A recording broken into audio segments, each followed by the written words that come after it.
Good morning, everyone. My name is MightyStream, and I'm going to do your April the 22nd spiritual principle a day in a meditation. I hope you're having a beautiful morning.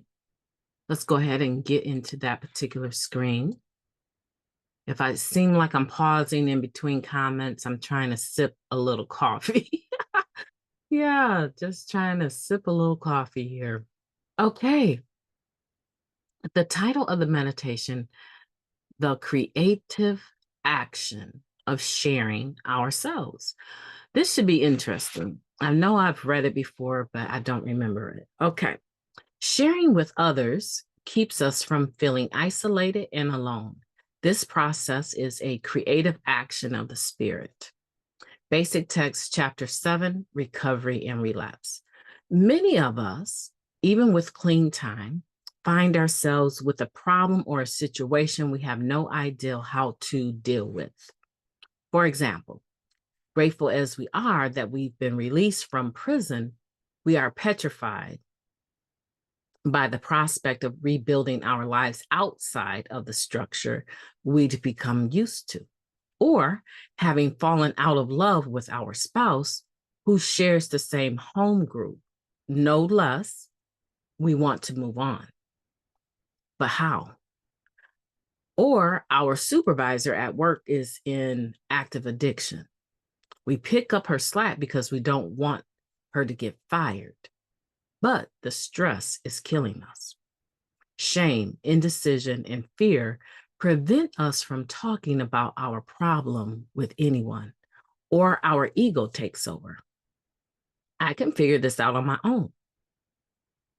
We've been down this road before and know where it leads: denial, dishonesty, resentments, isolation. But we can make a different choice now, just as we did about our addiction. If we share what we're going through with a trusted NA member, with our sponsor, or on a group level, we are acting differently, even creatively. We can rely on someone else's creativity to take us down a road we had never considered. We just have to open our minds to their experience and perspective. Other times, it's the act of sharing that's the solution. Creative action of the spirit requires us to have the courage to open our hearts to share what has seemed impossible for us to talk about. In these cases, we depend on another's empathy to get us through a situation that has no resolution but to accept it. Today, I'll ask myself, what am I keeping to myself? And who can I ask to share their creative problem-solving skills with me? Then I'll seek that person out and be open to what gets revealed in the process. Let's take a moment of silence, followed by the we version of the Serenity Prayer. Moment of silence now, please.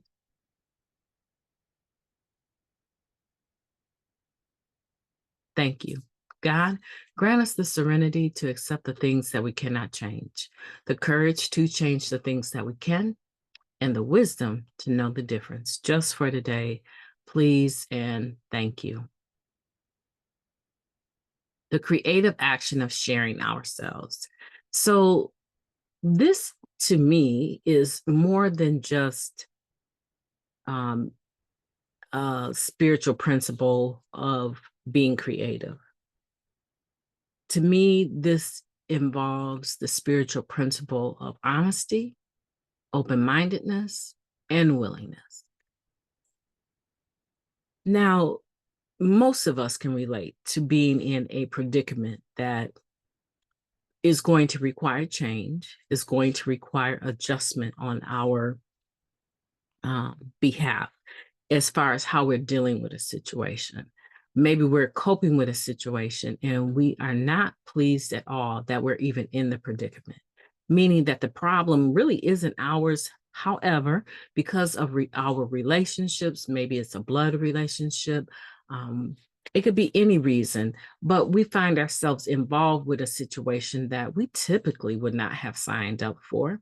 And we need to figure out whether or not this is something that we're going to continue to participate in or we're going to step away from, right? It gives a few examples here. Like, for instance, you get out of prison and you come, into the free world, you have a decision to make to move forward and learn how to live in free society, even though it may be mind-boggling to now find out that you could have a video phone call at a touch of a button and see somebody on the other side of the world.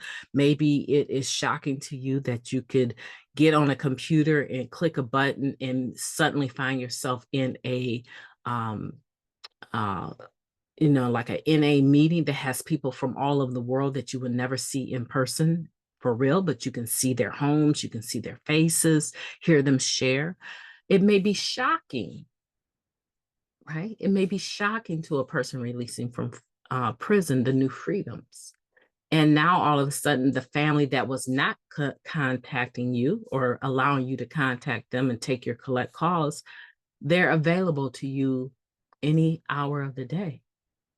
And you need to make a decision. Am I going to stay resentful about that? Or am I going to open the door to us having a peaceful relationship? There could be other situations.